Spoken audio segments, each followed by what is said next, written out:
धन्यवाद, आपने मुझे यहाँ पर इस सब लोग आर्टिस्टों के उन आर्टिस्टों के बीच में बुलाया जो कि फोटोग्राफी के बारे में काफी कुछ जानते भी हैं, और उनको इतनी समझ है जो मैं समझता हूँ फोटोग्राफर्स को, फोटोग्राफर से ज्यादा आर्टिस्टों को समझ होती है, क्योंकि उनको लाइट शेड कलर सब कुछ पता होता है। फोटोग्राफर तो केवल कैमरे के पीछे रहता है, और जो आर्ट को समझ लेता है वो फोटोग्राफर बन जाता है। नहीं तो कुछ लोग ऑपरेटर तक ही सीमित रह जाते हैं कि कैमरा ऑपरेट करते हैं सब, फोटोग्राफर तो बहुत कम बन पाते हैं।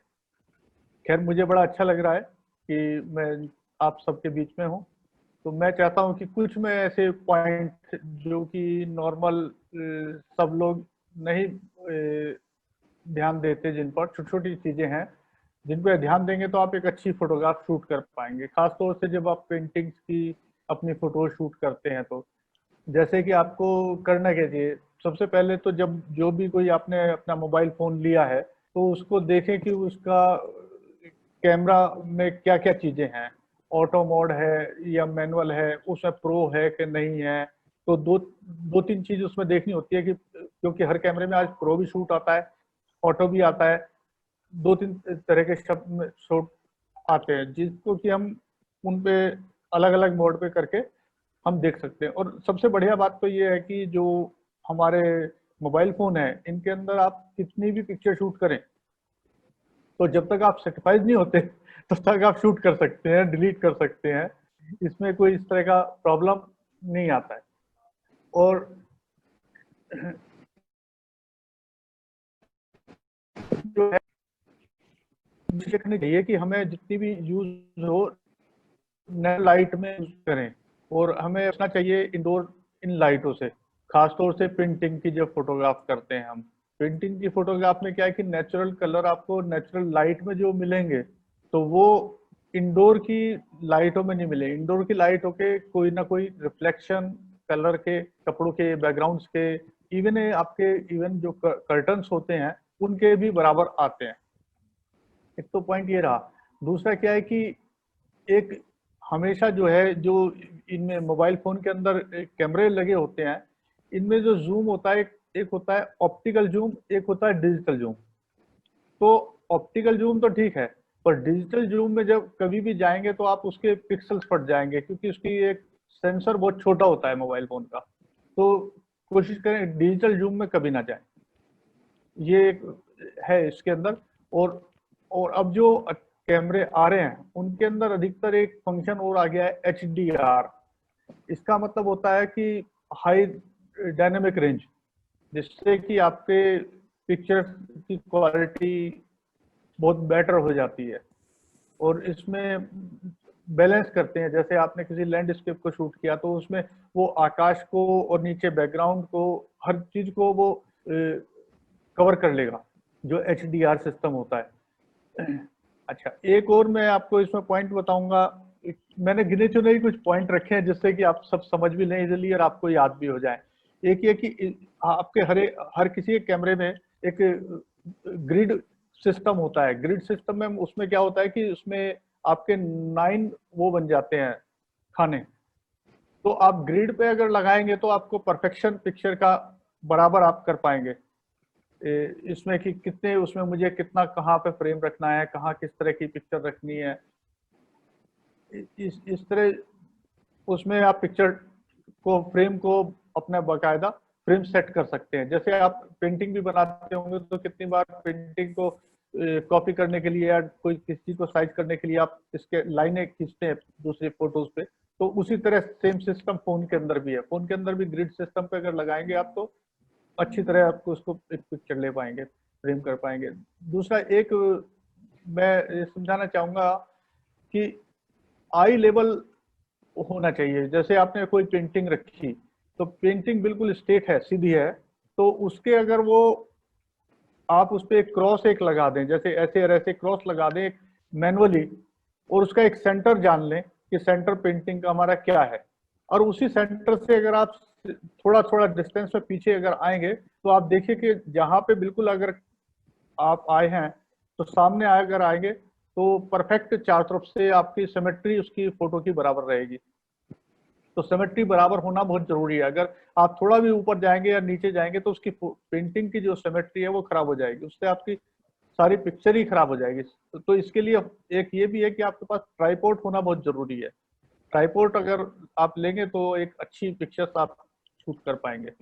और अच्छी ट्राइपॉड के साथ साथ जब आप प्रो पे जाते हैं तो प्रो में जो है उसमें सेटिंग भी आती है कि आप कितने ASA पे आपको लें। तो कोशिश कीजिए कि आप 100 ASA उसका रखिए। 100 ASA पे आपको कलर क्वालिटी ज्यादा करेक्शन नहीं करना पड़ेगा। डे लाइट अगर आपको मिलती है तो बहुत बढ़िया है, किंतु डे लाइट हर जगह हर एक के घर में कितनी बार अवेलेबल नहीं होती। वो खिड़की से लाइट आ रही है या कहीं से आ रही है, तो उस लाइट को धूप डायरेक्ट ना हो, मतलब कोशिश ये कीजिए कि धूप ना हो डायरेक्ट, हार्ड लाइट ना हो।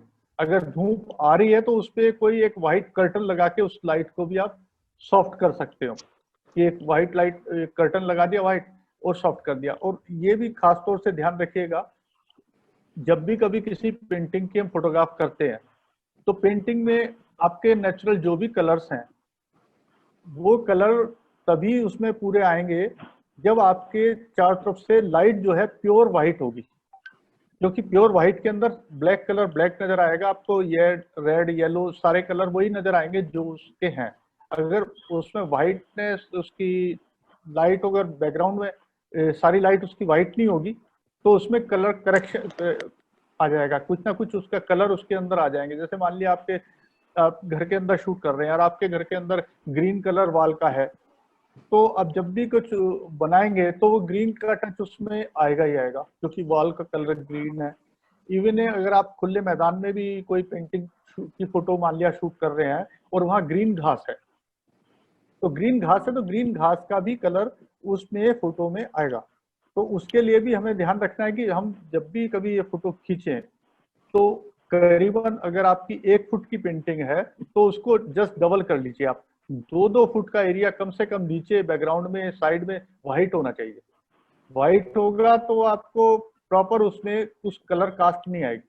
कलर कास्ट से हमें बचना चाहिए, कलर कास्ट से हमारी नेचुरल पेंटिंग पे फर्क पड़ता है। तो ये मुझे लगा कि ये कुछ थोड़ी सी पॉइंट है। और भी इसमें है कि अभी थोड़ा थोड़ा और कैमरों के अंदर मोबाइल फोन के अंदर क्या आ गया है कि उनमें एडिटिंग भी आ गया है।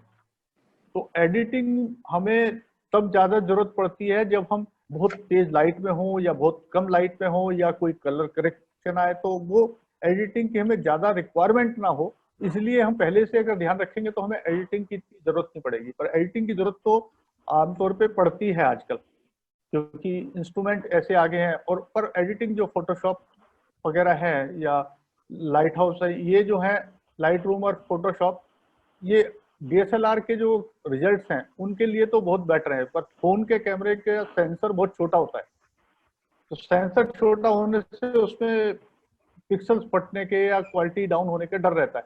तो इसलिए मोबाइल फोन से शूट करते वक्त कोशिश ये करें कि हम लाइटों का ही पहले ध्यान रखें। लाइट में जैसे मान लिया आप एक कमरे में अगर मान लिया शूट करना पड़ रहा है तो कमरे में आपने एक लाइट लगाई, तो कमरे में एक लाइट लगाने के बाद डायरेक्ट अगर उस लाइट में शूट करेंगे तो उस लाइट के जो कलर्स हैं वो सारे पेंटिंग पे आपके पड़ेंगे। तो उसको भी कोशिश करें कि उसके सामने कोई व्हाइट कर्टन लगा दें, व्हाइट। इवन अगर आपको प्लेन कपड़ा कोई नहीं मिलता है तो व्हाइट पोलोथीन भी आपको मिल जाएगी। पोलोथीन भी अगर व्हाइट पोलोथीन भी उसके सामने लगाएंगे तो लाइट उसमें से बाउंस होके आएगी, मतलब सॉफ्ट लाइट बन जाएगी आपकी, बाउंस नहीं होगी सॉरी, सॉफ्ट लाइट हो जाएगी। सॉफ्ट लाइट में भी आप काम करेंगे तो भी आपको पिक्चर क्वालिटी आपको अच्छी मिलेगी। इसके साथ साथ कुछ ऐप भी आ गई हैं कैमरों में। अगर आपके कैमरा है तो कैमरे को अपडेट करने के लिए हम मोबाइल को अपडेट करने के लिए कितनी बार क्या करते हैं कि एप्लीकेशन लोड कर लेते हैं इसमें कैमरों की। तो उन कैमरों में मल्टी सिस्टम्स हैं कि आप इस पे मैनुअल कर सकते हो, इसका पिक्सल बढ़ा सकते हो, इसका फोटो का साइज बढ़ा कर सकते हो। क्योंकि देखिए अगर आपके कैमरे में प्रो भी है और कैमरे में एक ऑटो भी है, एक लाइव फोकस आता है। लाइव फोकस में तो क्या है, कंटिन्यू आपका वो फोकस करता रहेगा कैमरा, जैसे आप इधर जाएंगे उधर जाएंगे फोकस करके आपको रिजल्ट देता रहेगा, किंतु उसकी क्वालिटी बहुत लो होती है।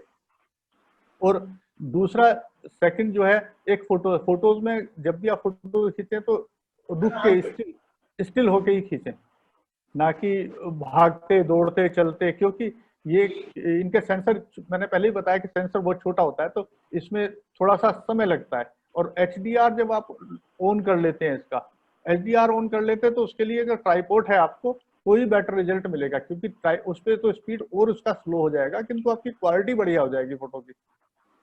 तो HDR का भी इसमें अगर ध्यान रखें। और हाँ, एक बात और, अधिकतर क्या होता है कि फोन सब लोग जेब में रखते हैं, जेब में, पॉकेट में, पर्स में, आपने कहीं पे भी रखा, और जैसे ही आपको शूट करने का लगा और आपने निकाला और शूट कर लिया। शूट करते वक्त कितनी बार होता है क्या है कि इस पे डस्ट आ जाती है, तो कोशिश ये कीजिए कि जब आप शूट कर रहे हैं तो उसका डस्ट का भी ध्यान रखिएगा। और एक बड़ी बात और मैं इसमें बताऊंगा कि जब कभी भी आप फोटो शूट करें तो उसे लैंडस्केप पर करें, इस तरह से लैंडस्केप पे शूट करें, ना कि वर्टिकल। लैंडस्केप से हम जो है कोई भी फोटो इसमें क्रॉप कर सकते हैं, सीधी कर सकते हैं, सब कुछ कर सकते हैं, किंतु वर्टिकल में एक फ्रेम ऐसा आपका आता है जिससे वर्टिकल वो हर जगह यूज नहीं हो सकता। वर्टिकल एक आपको पोर्ट्रेट, सेल्फ पोर्ट्रेट एक बार को लेना है, उसमें यूज हो जाएगा। उसके अलावा आप कोई भी पिक्चर्स अगर लेंगे तो वर्टिकल लेने से वो ना तो आप कहीं यूट्यूब पे डाल पाएंगे, ना कहीं इसमें किसी भी फॉर्मेट पे, कहीं पे भी आप फॉर्मेट देखेंगे तो वर्टिकल फॉर्मेट आपको कहीं नहीं मिलेगा। इवन अभी तक जो आप थिएटर में फिल्म भी देखने जाते हैं,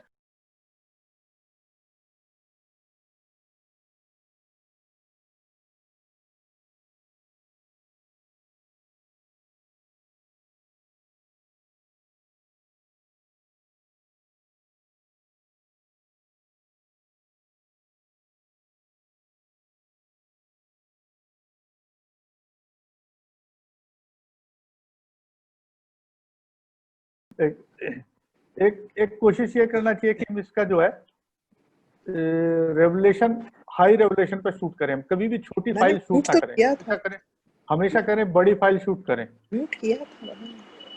और जूम को भी हम इस्तेमाल ना करें इसमें, जूम से बेटर है हम वहीं पर हम उसके क्लोज जाके उसको पिक्चर्स को लें, जितना भी हम क्लोज हो सके लें। उसमें कोशिश ये भी ना करें कि हम बहुत सारा वाइड एरिया ले लें। वाइड एरिया लेंगे तो आप अगर फिर उसको क्लोज करेंगे तो पिक्चर्स आपके, क्योंकि पूरी पिक्चर में सेम पिक्सल है, तो आपको क्रॉप करने में वो पिक्चर आपकी छोटी हो जाएगी, उससे आपकी क्वालिटी भी डाउन हो जाएगी, क्योंकि जो पिक्सल्स उस पिक्चर्स में आने थे वो तो आपने क्रॉप कर दिए। तो कोशिश ये कीजिए कि आप जूम से पूरा भरा हुआ फ्रेम एक लीजिए उसको, और 16:9 इज गुड साइज। कभी भी आप इसमें देखें 16:9 जो है वो आपको टीवी पे चल जाएगा, वीडियो में चल जाएगा, आपका इस पे यूट्यूब पे चल जाएगा, और कहीं पे भी आप लगाएंगे तो दिस अ गुड साइज। आज की जो फिल्मों का साइज है वो 16:9 है, और सारे कंप्यूटर टीवी जो है सब उसी पर सेट हो गए हैं, तो ये ध्यान रखना चाहिए। और कोशिश ये करें कि हम नेचुरल लाइट में करें। अच्छा, इसके साथ साथ मैं एक दो बात और छोटे छोटे पॉइंट बताना चाहता हूँ। जैसे आपको घर में जगह नहीं मिल रही है, आप किसी पार्क में भी जा सकते हो। पार्क में भी जाके अगर आप फोटो शूट करते हो तो पार्क में फोटो शूट करने में कितनी बार क्या है कि वहां अगर कोई ट्री है तो उसके, उसकी बैकग्राउंड, उसके कलर, उसकी बहुत सारी चीजें वो आती हैं। सिस्टर पहले नेबुलाइजर में डाल दीजिए ना, तो वो सब चीजें ना आए, उसके लिए कोशिश कीजिए कि कुछ एक वाइट, आप अगर रेगुलर पेंटिंग की कुछ फोटोज कर रहे हैं तो उसमें व्हाइट कर्टन कुछ बनवा लीजिए। उसमें व्हाइट कर्टन अगर आप डे लाइट में पार्क में कहीं पे भी लगा देंगे, जैसे आपके घर में एक मच्छरदानी होती है, मच्छरदानी क्या है कि उसके अंदर आप सो गए तो चारों तरफ से व्हाइट ही होता है, उसका टॉप भी व्हाइट होता है, साइड भी व्हाइट होता है, सब व्हाइट होता है। तो उसके अंदर भी अगर आप पेंटिंग को रख के और अपनी फोटोज खींचेंगे, हाँ, उसके अंदर भी आपको ये ध्यान रखना होगा कि नीचे जो घास है उस घास पे भी आप व्हाइट कपड़ा या व्हाइट कुछ पेपर, इस तरह की चीज लगाएं कि जिससे कलर कास्ट पेंटिंग में ना आए। तो एक तो आप उस तरह कर सकते हैं। दूसरा क्या है कि आप पार्क नहीं है, आपके पास ऐसी कोई जगह नहीं है, आप ये भी कर सकते हैं कि किसी बड़ी बिल्डिंग की छाया में डे लाइट के अंदर, कि कोई बड़ी बिल्डिंग, बोलो नहा ले कोई, आपका कोई बड़ी बिल्डिंग है या आपके घर के पास में कोई बड़ी दीवार है इस तरह की जिसकी की शेडो काफी दूर तक जा रही है, तो उस शेडो के अंदर भी आप एक कहीं पे भी आप रख के कैमरा आप वहां पे भी शूट कर सकते हैं, क्योंकि इतना सेंस तो आप सब लोग आर्टिस्ट लोग हैं, पेंटर्स लोग हैं, तो इतना सेंस तो आपको है ही कि लाइट कहाँ से आ रही है और किधर जा रही है, लाइट एंड शेड कैसे इफेक्ट आएगा, क्या कैसे प्लेन आएगा।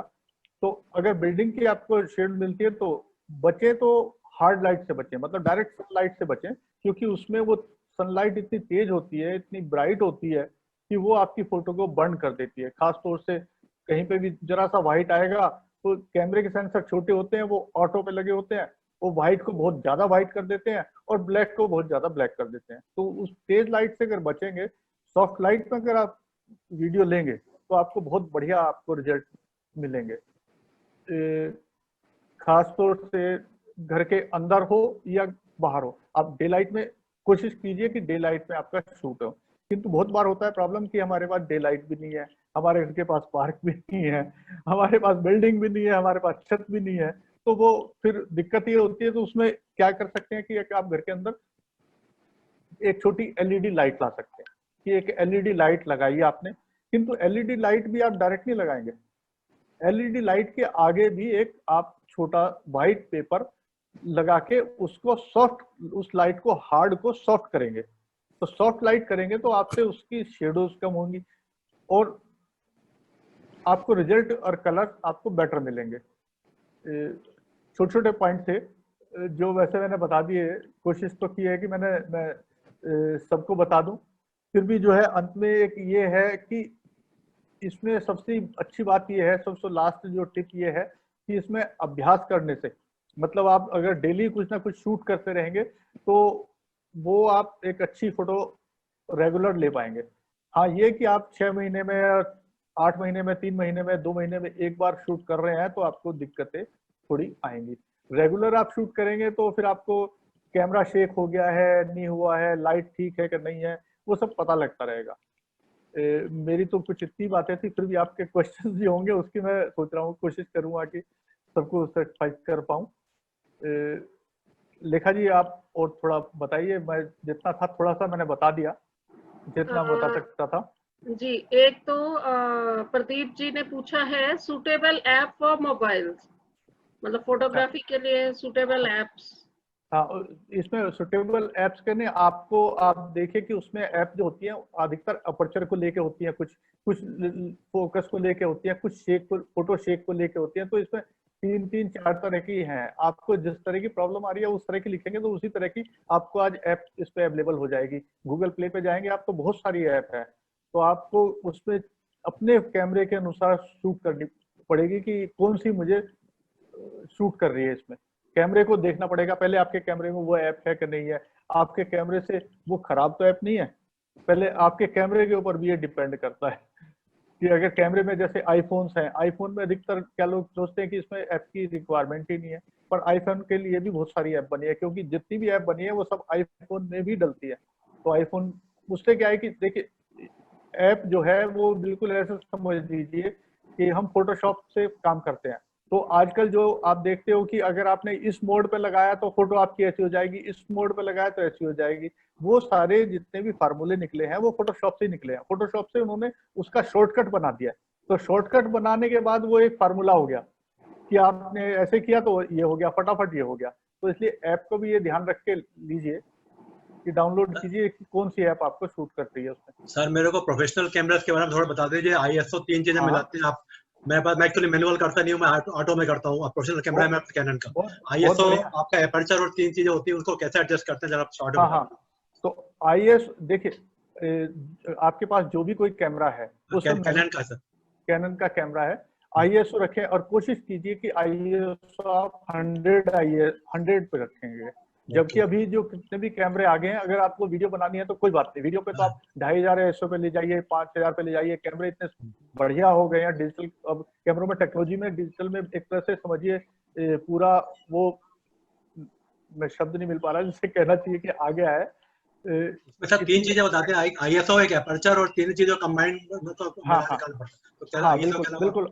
आईएसओ, जब आईएसओ आप 100 ऐसे पर रखेंगे तो उसका देखिए बहुत इजी है। आपको कैमरा में जब आप जाएंगे तो उसमें स्पीड और अपर्चर और मैनुअल, आपको लाइट वो हाथ के हाथ बताता है, दिखाता है। हर कैमरे में आपके सबके लगी होती है, कैमरे को थोड़ा स्टडी करना पड़ेगा। और अच्छा। मैं एक जरूर कहूंगा कि जब आपने कैमरा खरीदा है तो हाँ, उसकी आप कैटलॉग जरूर पढ़िएगा। कैमरे की कैटलॉग में कैटलॉग सर इतनी मोटी किताब है, मैं थक गया नहीं पढ़ते पढ़ते, उसका भूल नहीं जाता हूँ मतलब स्टेप। नहीं नहीं, आप भूल रहे हैं ना, तो उसमें आपने अभी मुझे 3 शब्द बोले, अपर्चर, हाँ, स्पीड और उसका आईएसओ। तो हाँ, स्पीड, अपर्चर, आईएसओ भी अगर आप उसमें पढ़ेंगे तो आपको तीनों चीजें मिल जाएंगी इजीली। Okay sir. मतलब क्योंकि बहुत सारे लोग मैंने महसूस किया है कि कैमरा तो खरीदते हैं, कैमरा खरीदने के बाद वो क्या करते हैं कि हमें तो फोटो खींचना आता है, उन्होंने प्रोग्राम पे लगाया और फटाफट फोटो खींची और आगे। उनको अभी ये भी समझनी होती है, जितने भी नए फोटोग्राफर्स होते हैं, कि व्हाइट कलर, व्हाइट ये आपकी बर्न हो गई है फोटो, उन्हें बर्न दिखाई नहीं देती, उन्हें लगता है ब्राइट आई है, बहुत बढ़िया फोटो है। हाँ, किंतु जब 100% पे उस पर जाएंगे तो पता लगा स्किन है ही नहीं, वो तो सब व्हाइट व्हाइट लाइट है। अच्छा। तो ये सब इस तरह की दिक्कत खैर होती है, वो स्टडी करते हैं धीरे मैं धीरे तो सर अभी फोटो। उसमें क्या ऑटो मोड में लेता हूँ फोटोग्राफ, अभी क्या है, इसमें मैनुअल हाँ करते ही नहीं हूँ। हाँ, तो उन्हें नहीं मैनुअल करेंगे और जब आप उस पर लेंगे तो आपके पता लगेगा। और ऑटो पे भी अगर आप करते हैं तो उसमें भी एक पॉइंट मैं आपको बताता हूँ। एक इसमें ब्रैकेटिंग सिस्टम होता है कैमरे के अंदर, ब्रैकेटिंग आप हाँ जी, नोट कीजिएगा। जी, ब्रैकेटिंग सिस्टम होता है, अगर आप ब्रैकेटिंग पे कर देंगे कैमरे को तो उस पर हाँ, आप 5 शॉट तक लगा दीजिए ब्रैकेटिंग पे। अच्छा, 5 में आप 2 अंडर लगा दीजिए, 2 ओवर लगा दीजिए, करेक्ट लगा दीजिए। जी, आपने प्रोग्राम पे भी शूट किया तो आप बटन दबाइए, उसके खटाखट खटाखट 5 शॉट क्लिक करेंगे एक बार में। वो हाँ 5 आता है शॉट इसमें, क्लिक करेंगे, 5 जब ब्रैकेटिंग आपने कर दिया, 5 शॉट कर लिए हाँ तो ऑप्शन आता है ये वाला। हाँ, मैं ये बताऊं, ये ऑप्शन बहुत पुराना ऑप्शन है। पहले हाँ, लोग ट्रांसपेरेंसी स्लाइड फिल्म शूट करते थे, हाँ, हाँ, तो स्लाइड फिल्म में क्या होता था कि स्लाइड एक बार क्लिक हो गई, हाँ हो गई। आप देख तो सकते नहीं। अब तो डिजिटल है, अब तो हाँ, आप हर फोटो को देख सकते हो, पहले देख नहीं सकते थे। तो पहले हम हाँ, स्लाइड ऐसे ही करते थे कि एक करेक्ट शूट करते थे, एक अंडर करते थे, एक ओवर करते थे, जी, जिसमें कुछ फोटो अंडर वाली अच्छी होती थी, कुछ ओवर हाँ, वाली अच्छी होती थी। करेक्ट वाली तो उसमें करेक्ट चूज होती थी, करना उससे पड़ता है। उससे चूज करने में इजी होता था, जी, ट्रांसपेरेंसी में इजी होता था।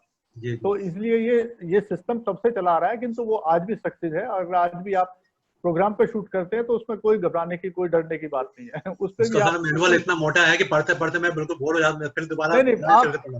नहीं नहीं, आप मैनुअल को पूरा इस तरह मत पढ़िए जी, कि एक एक चीज पढ़ेंगे आपके कुछ भी समझ में नहीं आएगा। जी, आप जी, कैमरा लेके बैठिए, हाँ, आपको आज फोटो क्या खींचनी है आप पहले ये सोचिए।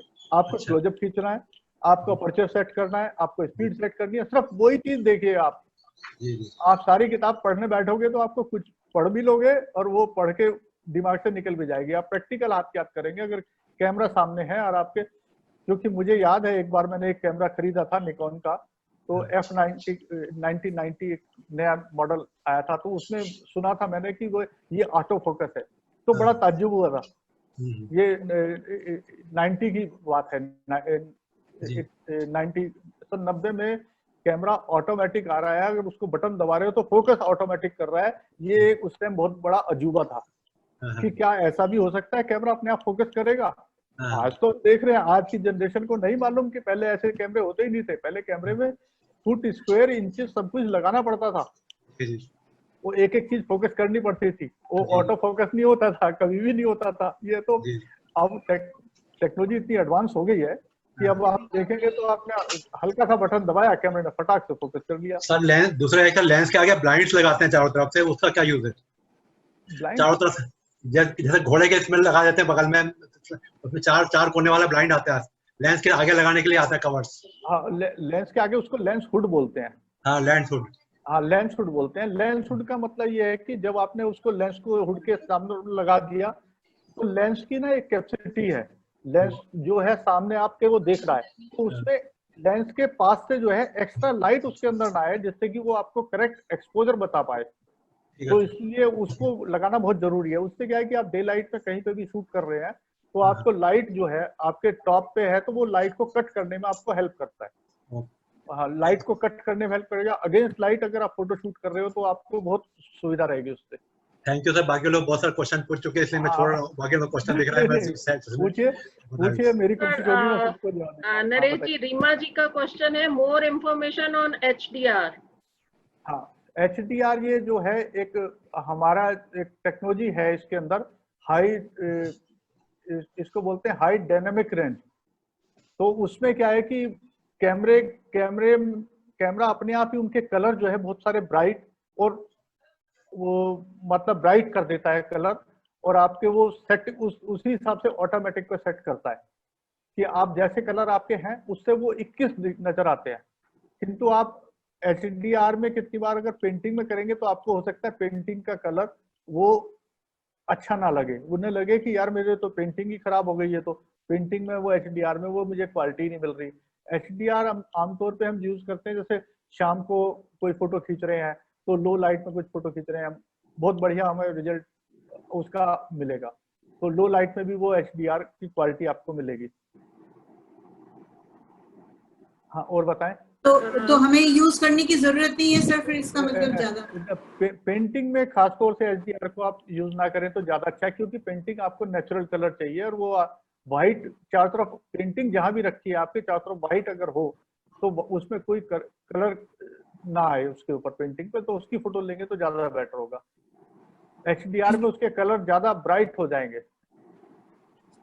ये एक तजुर्बे की मैं बात बता रहा हूँ, आप शूट करेंगे तो आप खुद भी देखेंगे। Thank you.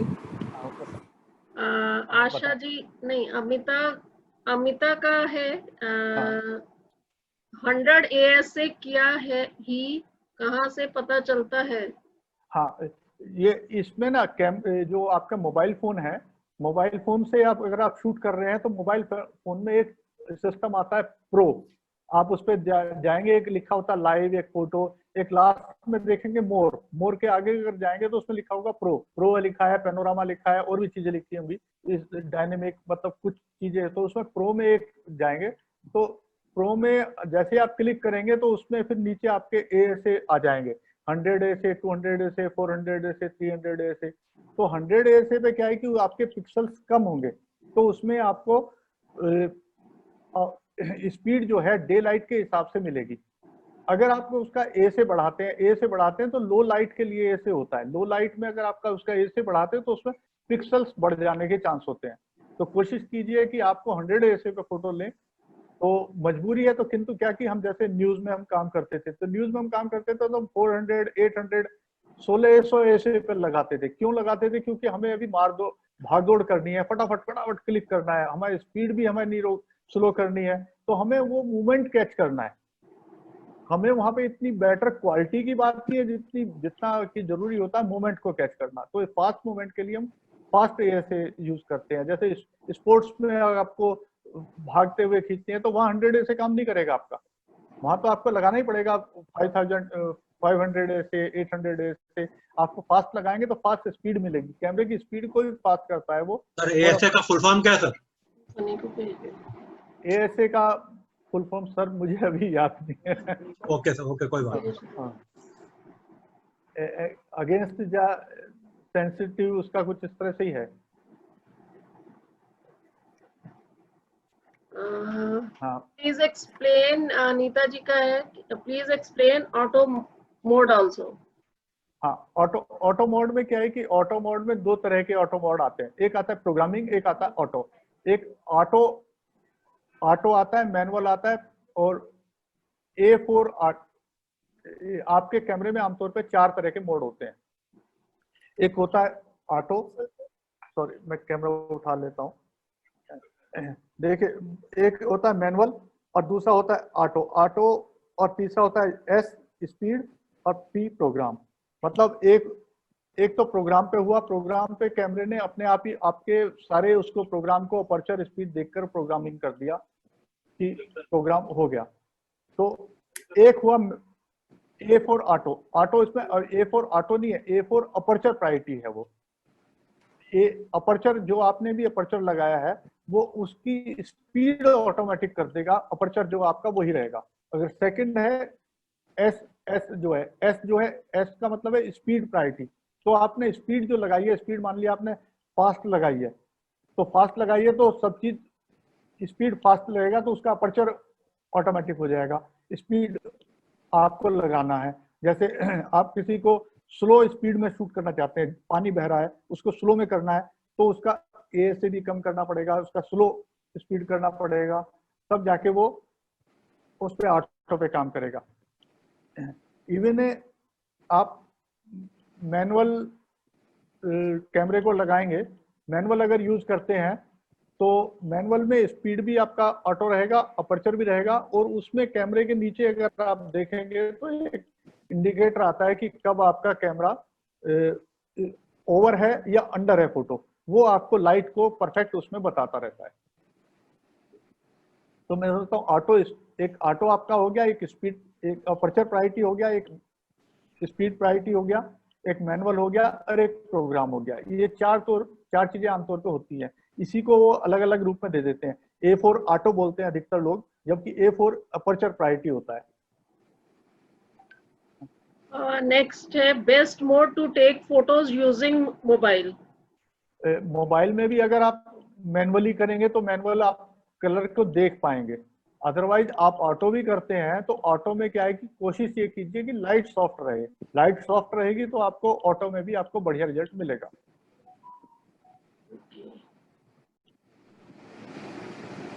एक और है,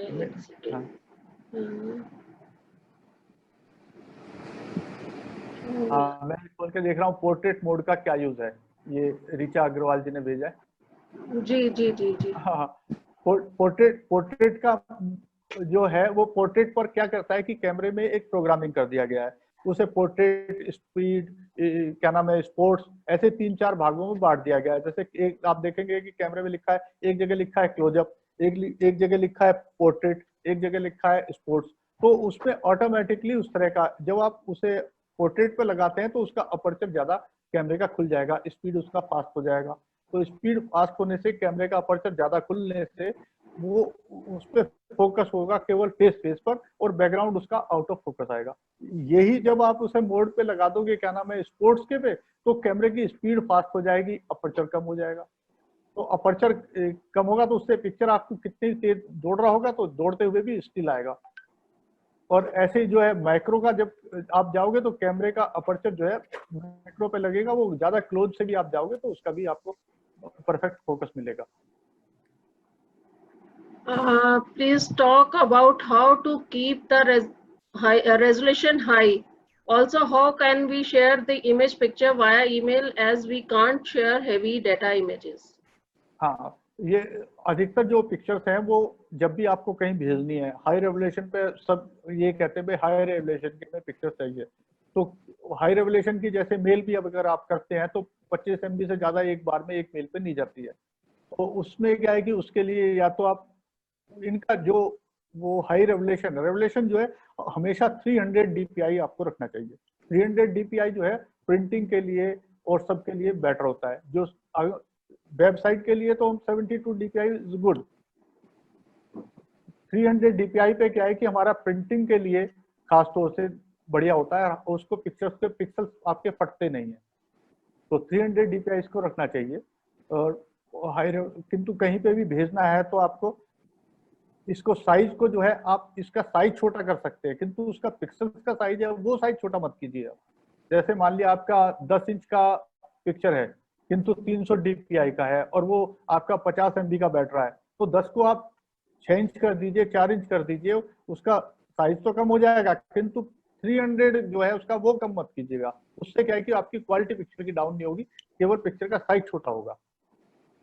अगर पिक्चर का पिक्सल्स आपने कम कर दिया तो फिर पिक्चर की क्वालिटी ही डाउन हो जाएगी। साइज तो बड़ा रहेगा, पिक्चर की क्वालिटी डाउन हो जाएगी। तो आमतौर पे ये बात ध्यान रखनी चाहिए, क्योंकि हम जितने भी अब सॉफ्टवेयर आए हैं, अगर आप उनसे रिड्यूस करते हैं तो वो सीधा अगर आप देखे हुए तो 300 की पिक्चर को सबसे पहले वो 72 DPI कर देते हैं, उसके बाद उसका साइज छोटा कर देते हैं, वो हल्की हो जाती है।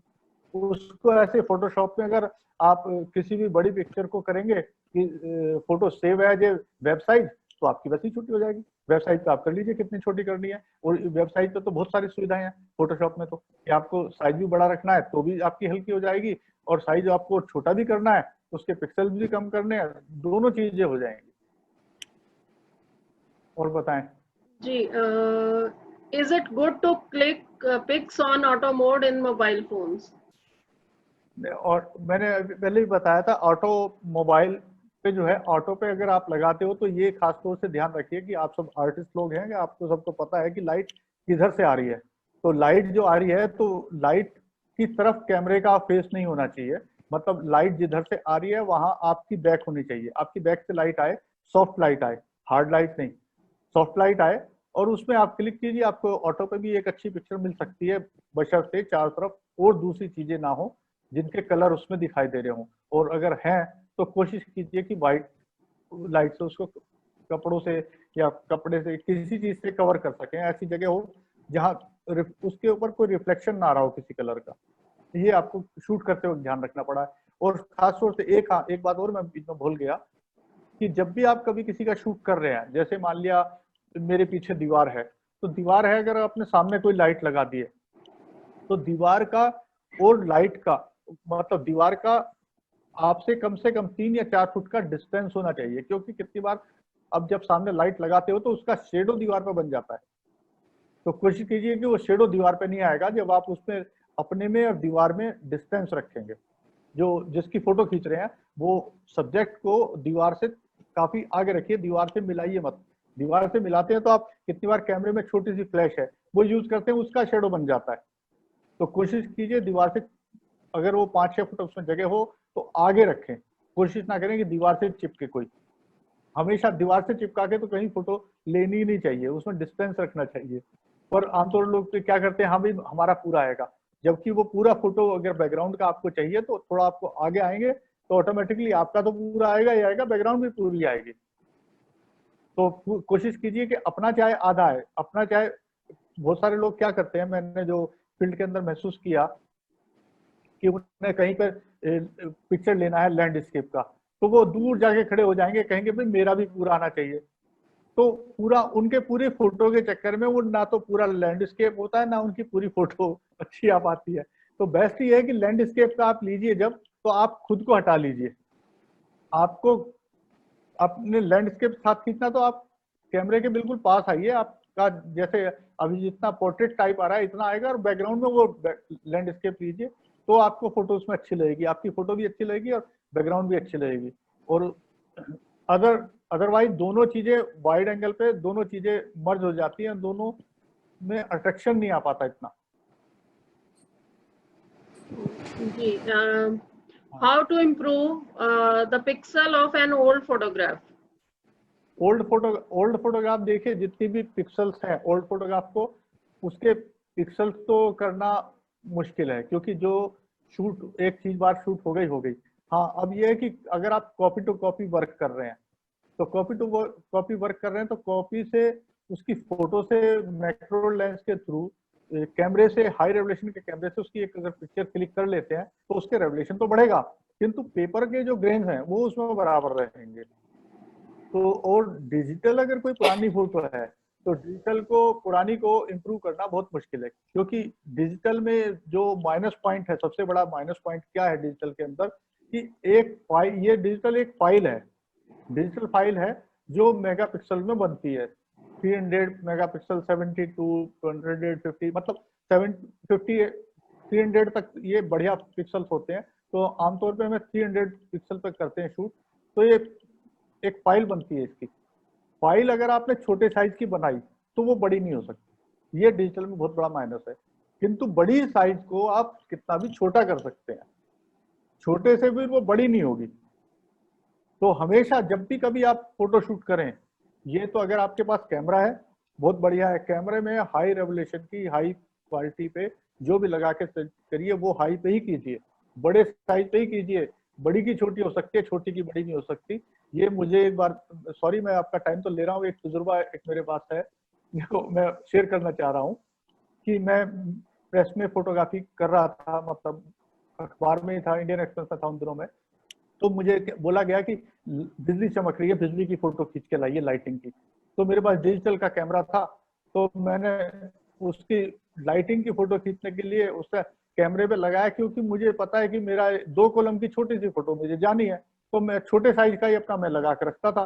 क्यों हम फालतू में बड़ा साइज खींचे, मैं यही सोचता था क्यों बड़ा साइज खींचे। तो मैंने बहुत सारी फोटो क्लिक करी, उसमें एक लाइटिंग की बहुत बढ़िया मेरी फोटो आई, जैसे उससे एक मंदिर था, मंदिर के बैकग्राउंड में 2 लाइट क्रॉस हो रही थी और सतिया जैसे बनता है इस तरह से उसका बन गया था, और वो बहुत बड़ी अच्छी मेरी फोटो रही और वो फ्रंट पेज पे छपी थी इंडियन एक्सप्रेस में।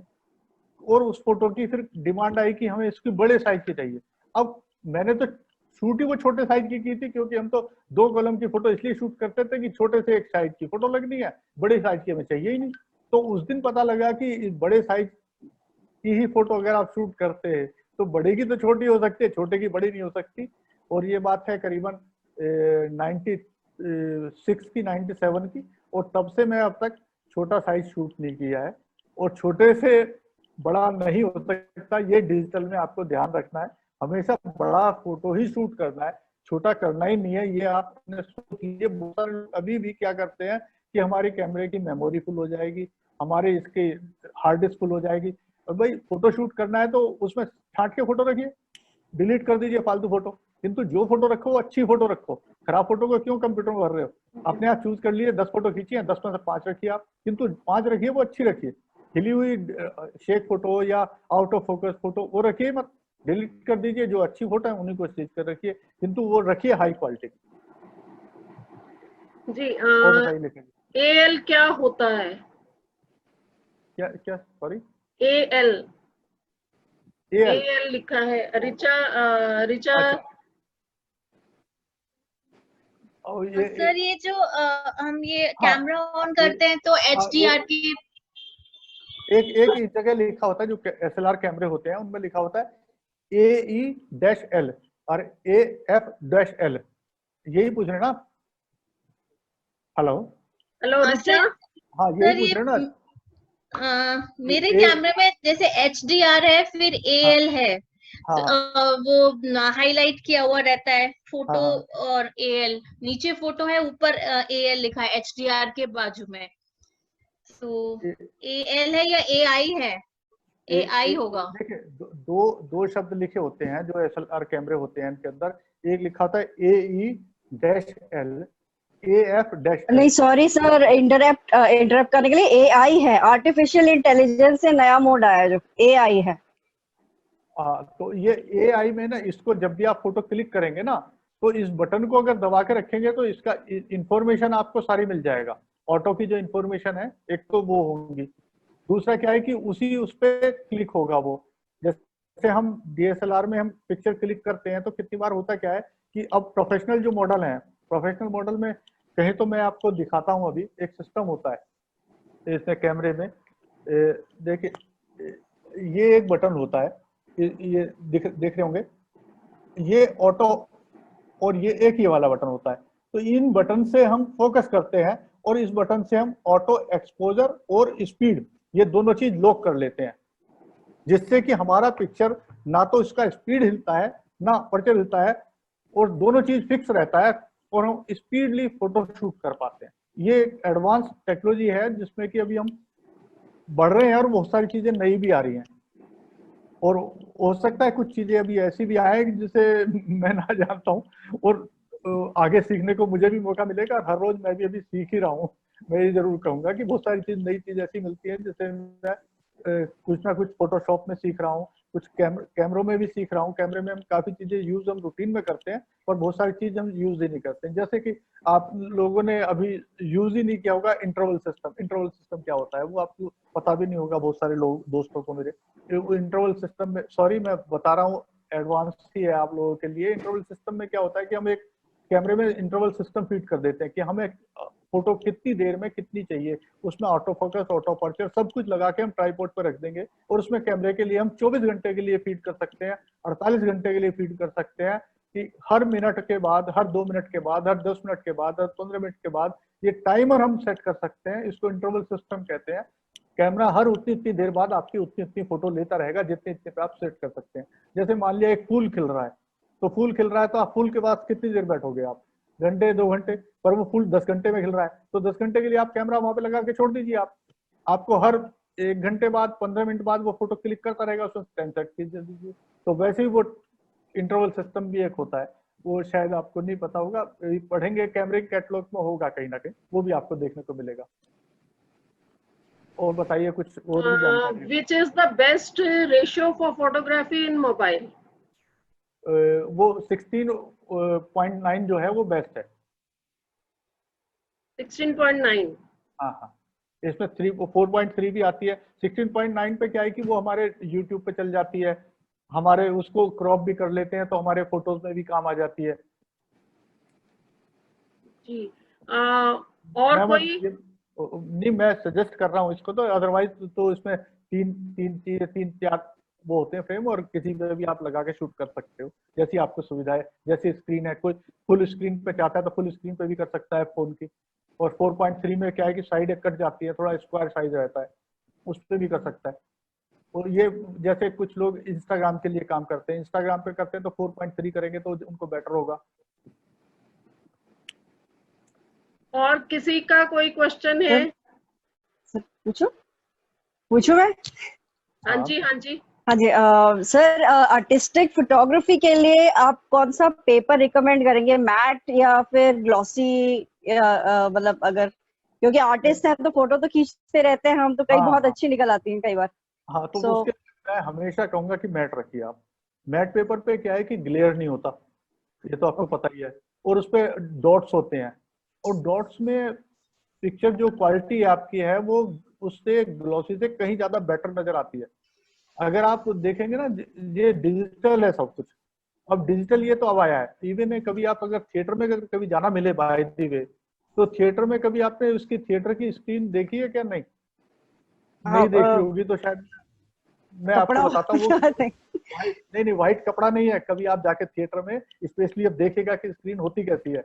स्क्रीन में बहुत बारीक बारीक डॉट होते हैं, बारीक बारीक छेद होते हैं, सारे छेद छेद छेद छेद मिलेंगे। उन डॉट को मिला के आपको लाइव पिक्चर बनती है, उसी से लाइव पिक्चर बनती है। जो अगर आप प्लेन कपड़े पे चलाएंगे तो पिक्चर लाइव नहीं लगेगी आपके। इवन जो 4K और 8K टीवी आए हैं, इनके अंदर भी तो डिजिट ही है, इनके अंदर डिजिट है जो कि हमें लाइट के थ्रू दिखती है। आप बड़े हॉल में जब कभी थिएटर में जाएंगे, केवल थिएटर में इसीलिए जाके देखना कि स्क्रीन जो है वो कैसी है। स्क्रीन के अंदर आपको बारीक बारीक बहुत सारे छेद मिलेंगे, जो कि आपको फिल्म चलते हुए तो नहीं दिख रहे हैं, किंतु फिल्म बनी उनसे रही है, दिखी उनसे रही है। ये एक ऐसी बात है जो आमतौर पर लोग नहीं देखते, ध्यान नहीं दिया होगा। Thank you, thank you, thank you. किसी का और कोई क्वेश्चन है? किसी को और कुछ जानना है? I think we are done. Thank you sir, thank you very much Naresh ji, बहुत बढ़िया लगा सर। थैंक यू तो मुझे बोलना चाहिए कि मैं उन आर्टिस्टों के बीच में हूँ जो फोटोग्राफर से मैं समझता हूँ काफी ज्यादा ऊपर है। फोटोग्राफर तो केवल कैमरे के थ्रू टेक्निकल कलर को, मैंने जब कैमरा लिया था, बड़ा कैमरा लिया था, तो मैं सोचा था कि फोटोग्राफी भी सीख लेंगे, पर मैंने अल्टीमेटली डिसाइड किया कि या तो पेंटिंग कर लो या फिर फोटोग्राफी कर लो। दोनों चीजें एक साथ नहीं हो सकती। फोटो वो टेक्निकल चीज है, आप पेंटर तो है ही ना, आपको आई तो आपके पास है, आपको देखना तो आता है कलर कैसे है, कलर ब्राइट है, लाइट है, या सर फोटोग्राफी फुल टाइम मांगता है सर। वो उसको करना है फोटोग्राफ तो ढंग से आपको सीखना है तो फुल टाइम चाहिए उसको, पेंटिंग छोड़नी पड़ेगी सर। टाइम तो खैर हर एक काम में लगता है, प्रैक्टिस तो सब में चाहिए। फोटोग्राफी में पेंटिंग बहुत टाइम देना पड़ेगा। इवन जिस तरह से आपको लग रहा है, मुझे भी लग रहा है, मैं पेंटिंग कोशिश करके भी नहीं कर पा रहा था। कलर खरीद लिए थे मैंने सब कुछ रखा है, पेंटिंग नहीं हुई मुझसे। हाँ, कैमरे के थ्रू पेंटिंग मैंने बनाई फिर। अच्छा। वो ब्रश लेकर बैठकर वो मुझे बड़ा पेशेंस फुल लगा, मैं नहीं कर पाया। मुझे कहने में कोई शर्म नहीं है कि ब्रश से मेरे से नहीं हुआ, ब्रश मैंने चलाने की कोशिश भी करी, वो उतना जैसे बढ़िया चल नहीं पाया। हो सकता है प्रैक्टिस करता तो शायद ज्यादा चलता, किंतु उतनी ज्यादा जरूरत नहीं पड़ी, तो मैंने कैमरे को ही टूल बना के उसी से पेंटिंग बनाई, जो मेरी मैक्रो फोटो पेंटिंग्स है। अल्टीमेटली क्या है, मैंने अपना बड़ा वाला कैमरा मेरे बेटे को दे दिया, तू करना जो कर ले। मेरे को मैं जब फोटो लेना होता है ऑटोमेटिक में ले लेता हूँ और अपने बाकी पेंटिंग करता हूँ बाकी टाइम में। मोबाइल से कर लेता, मोबाइल से फोटोग्राफी कर लेते हैं, बाकी बड़े कैमरे से बहुत दिक्कत है, उसमें पूरा रन करना पड़ेगा। आज का सेशन भी मोबाइल से फोटोग्राफी करने के लिए इसीलिए था कि मोबाइल से हम कैसे अच्छी फोटोग्राफ खींचें। तो उसी सब चीजों के लिए मैंने छोटे से जितने मेरे दिमाग में थोड़े पॉइंट आए तो मैंने कहा मैं साथियों को बताऊं, और मुझे बड़ा खुशी हो रही है कि मैं कुछ चीज शेयर कर रहा हूँ। मुझे शेयर करते हुए बड़ा अच्छा लग रहा है। Thank you very much sir. Thank you sir, thank you. Naresh ji मेरा thank you very much. Excuse me thank please, you Naresh ji. Thank you.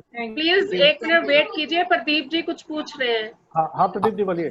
हाँ सर, मेरा एक छोटा सा सबमिशन है, मेरे ग्रैंडफादर ग्रैंडमदर वगैरह का फोटो है, that is why I had put that question, कि वो जब मैं उनको अपने मोबाइल पे फोटो खींच के लेता हूँ उनके पिक्चर टूट जाते हैं, नाक दिखाई देती है, नाक दिखाई देती है। हाँ वो फोटो में है। उसमें क्या तरीका sir, how do I do it, कुछ जुगाड़ वगैरह बता दीजिए। फोटो में सब चीज है। हाँ फोटो में तो है, फोटो में लेकिन है फोटो छोटी है सर, वो पुराने टाइम के खींची हुई है ये सब चीजें। कितने साइज की फोटो है? Passport size? Little bigger than passport. Bigger than passport. आपके पास मोबाइल तो है ना? हाँ जी सर। मोबाइल में प्रो मोड लगता है? हाँ जी सर। है, प्रो मोड लगता है। आपके घर एक छोटा सा गिलास भी होगा। ग्लास विद कोई भी ग्लास, टम्बलर और शीशा। हाँ गिलास नहीं, थम्बलर, गिलास जैसे पानी पीने का गिलास। ठीक है सर, ठीक है होगा। हाँ जी ठीक है। तो आप ऐसे कीजिए कि जैसे मान लिया ये गिलास है। हाँ जी सर। ये गिलास है, तो ये गिलास है मान लिया, तो कैमरे को ऐसे रख दीजिए उस गिलास पे, और कैमरे का लेंस यहाँ पर, और नीचे रख दीजिए फोटो। ठीक है सर। तो उसमें आप सॉफ्ट लाइट के अंदर रखिए, सॉफ्ट लाइट मतलब डे लाइट में रखिए, सॉफ्ट लाइट में रखिए, और कहीं से भी शेक ना हो, हिले ना, और फोकस बिल्कुल एक्यूरेट करे। अच्छा, गिलास में पानी वगैरह तो नहीं डालना सर? ट्राइपॉड की जगह यूज करना है यार, मैं तो थोड़ा इसलिए बता रहा हूँ क्योंकि कोई भी ट्राइपॉड लगाओगे कोई भी ट्राइपॉड लगाओगे तो वो ट्राइपॉड इतना छोटा नहीं होगा। ओके जो इतना क्लोज जा सके। मैंने तो एक जुगाड़ बताया आपको। अच्छा, मैंने शायद गिलास का ये फंक्शन है कि मैंने एक जुगाड़ बताया है, एक छोटा सा जुगाड़। चलिए ठीक है सर। ठीक है, thank you very much sir, God bless. Thank you. Thank you sir. और किसी का कोई क्वेश्चन है तो प्लीज पूछ लीजिए। No, thank you very much, sir, for this useful information. बिल्कुल, आप सब लोगों का मुझे बड़ा अच्छा लग रहा है ये बताने में, और मेरा भी कुछ प्रैक्टिस हो गया कि मैं भी कुछ शब्द बोल पाया हूँ, क्योंकि आमतौर पर इस तरह बोलने की मुझे ज्यादा आदत नहीं है, पर मुझे फोटोग्राफी में बात करना हमेशा अच्छा लगा है। मैं चाहता हूँ कि फोटोग्राफी लोग सीखे। इवन अभी सब अगर सुन पा रहे हैं तो मैं जरा सी एक छोटी सी बात और कहना चाह रहा हूँ जी। हाँ, मैं जम्मू में था, तो जम्मू में मैंने कुछ फोटोज खींची, रघुनाथ बाजार की फोटो खींची और वो खींची, उन पे मुझे फर्स्ट प्राइज मिला। तो फर्स्ट प्राइज मिला, दो मुबारक मंडी वहाँ जगह है, वहाँ पे भी मुझे फर्स्ट प्राइज मिला। एक जम्मू में रघुनाथ मंदिर है, उसकी फोटो भी मैंने खींची, वही फर्स्ट प्राइज मिला। तो फर्स्ट प्राइज मुझे मिला, तो उस प्राइज के ऊपर एक दो लोगों से बहस हुई। एक हमारे साथी थे, तो वो कहने लगे कि ये यार प्राइज मुझे मिलना चाहिए, तुम्हें क्यों मिला? मैंने कहा क्यों? क्योंकि लेंस तो तुमने मुझसे लिया था। मैंने कहा लेंस तुम्हारा था लेंस तुम्हारा था, खींचा मैंने। लेंस अपने आप में फोटो थोड़ी खींचेगा सर। हाँ, तो खींचा मैंने था, इसलिए वो मुझे मिला। तो वहां पर मैंने उस टाइम में वो कैमरे से पैनोरामिक शॉट लिया। ठीक है, तो मैनुअल मैंने खींचा, ये बात है 97 की 98 की। तो वहां पर मैंने उनसे पूछा सब लोगों से, भाई ये कैसे मैंने शूट किया है, मैं चाहता हूँ आप मुझसे ये सवाल करें कि ये मैंने फोटो शूट कैसे किया है। आपको सुन के ताज्जुब होगा कि कोई भी एक आदमी ये नहीं खड़ा हुआ कि ये कैसे शूट किया है। एक आदमी खड़ा हुआ, कहने लगा नहीं नहीं सर, आप दिल्ली से बिलोंग करते हैं और आपके पास इंस्ट्रूमेंट इतने बढ़िया हैं जो हमारे पास है ही नहीं, इसलिए आपकी फोटो तो अच्छी आनी है। उनका ये था। उन्होंने नहीं कोशिश करी पूछने की कि भाई ये कैसे ली गई है, और मैं चाहता था कि मुझसे ये पूछा जाए कि ये फोटो आपने कैसे खींची है, कैसे इतनी बड़ी आ गई जो आमतौर पे दिखाई नहीं दे रही है, 180 डिग्री में कैसे आ गई, पर किसी ने पूछा ही नहीं। कोई बात नहीं नरेश जी, हम पूछते हैं, आप छोटे छोटे वीडियोस बना दीजिए, हम उसको अपने YouTube पे शेयर भी कर देंगे ताकि हमारे आर्टिस्ट भी जान सके, और वो भी है। नहीं, वीडियो की जहां तक बात है वो मैं अब आज तक अपने बना नहीं पाया। मुझसे हाँ क्वेश्चन आप करेंगे तो मैं क्वेश्चन का जवाब दे दूंगा, क्योंकि वो चीज बहुत सारी चीजें हैं जो सुन के हम नहीं उतना अडेप्ट कर पाते जितना देख के कर पाते हैं। हाँ हाँ, अब तो कैमरे में मेरा एक सवाल। हाँ बताइए बताइए। म्यूट नीता जी, आपकी आवाज नहीं आ रही। ओके, अब ठीक है? जी जी। हाँ, मैं सोच रही थी अगर एक हम कैनवस पे रख के ईजल पे और आप हमको एग्जैक्टली फोकस करके प्रैक्टिकली दिखा देते तो वो बहुत मदद हो जाती थोड़ी उससे कि हम कैसे खड़े हों, कैसे उसका एंगल रखें। सो ये सोच रही थी मैं, पॉसिबल है क्या? हाँ नहीं, ईजल पे देखिए, ईजल पे आपने पेंटिंग रखी जी। हेलो, तो ईजल पे पेंटिंग रखेंगे तो ऑटोमेटिकली पेंटिंग तो आपकी स्ट्रेट है नहीं, हाँ। पेंटिंग तो सीधी है नहीं बिल्कुल।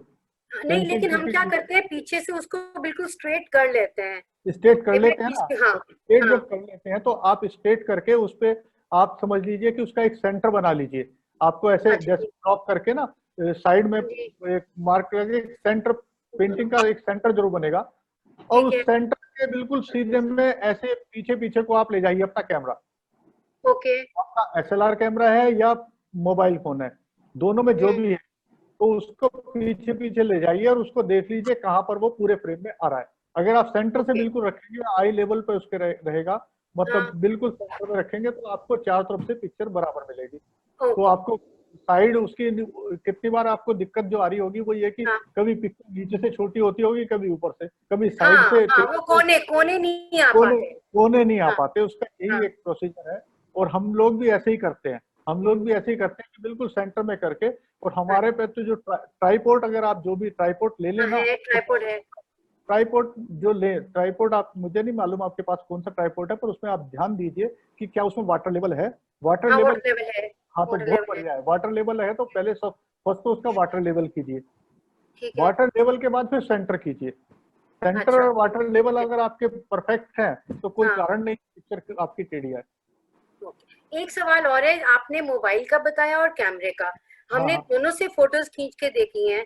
जब आईफोन मोबाइल से खींचते हैं फोटो तो बहुत सुंदर और क्लियर आती है compared to the other pictures. So this question I have faced many times. That is right. Colours बहुत अच्छे होते हैं आईफोन के। Exactly. वो देखिए, आपको सच बात तो ये कि आपको जो परफेक्ट कलर किस में दिखते हैं कि जो आपकी पेंटिंग के नेचुरल कलर हैं वो कलर उसमें आ रहे हैं कि नहीं आ रहे हैं। जो जितने भी कैमरे हैं, लैपटॉप है, कैमरा है, आईफोन है, कोई भी कैमरा है, उसमें बिल्कुल परफेक्ट कलर नहीं आते हैं। उनका कलर का कोई ना कोई बेस आता है। आपको परफेक्ट कलर के लिए आपको फोटोशॉप पे जाना पड़ेगा या उसके अंदर जो सॉफ्टवेयर है उस पे भी अगर आप लगाएंगे तो उस पे भी थोड़ा बहुत 19-21 आप कर सकते हैं। इवन कोई भी आप फोटो कीजिए, कैमरे से फोटो कीजिए, आपको उसको फिर ले जाइए ऑटो जो है इसका बैलेंस, व्हाइट बैलेंस पे ले जाइए। व्हाइट बैलेंस जब ऑटो करेंगे आपको तो देखेंगे कि उसके कलर चेंज हो गए। या और आपके कमरे में कोई लाइट लगी हुई है तो उस लाइट को काटने के लिए आप व्हाइट बैलेंस दूसरा करेंगे, टंगस्टन लाइट पे करेंगे या येलो पे करेंगे या बल्ब पे करेंगे। बल्ब पे जैसे येलो लाइट कट करता है बल्ब, तो वो करेंगे तो ब्लू हो जाएगा।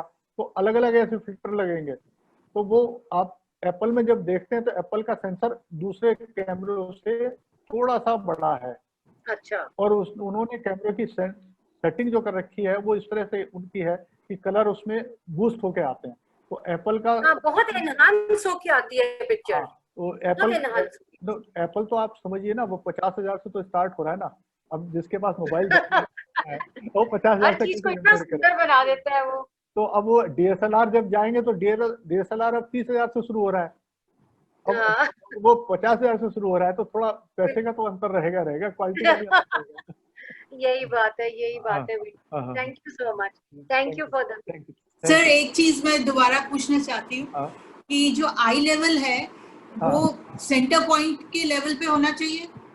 हाँ बिल्कुल, जो पेंटिंग का आपका सेंटर है वो जी, पेंटिंग का सेंटर जो है, जैसे अगर मैं आपकी फोटो खींचता हूँ तो कैमरा मेरे आई लेवल पे होगा तो पोर्ट्रेट मुझे अच्छा मिलेगा, और नहीं तो लोअर टॉप पे जाऊंगा या साइड में जाऊंगा तो दूसरा एंगल मिलेगा। Thank you sir. ठीक है। थैंक यू नरेश जी, ये बड़ा अच्छा रहा। मुझे तो बड़ा अच्छा लग रहा है, सीखने को मिला।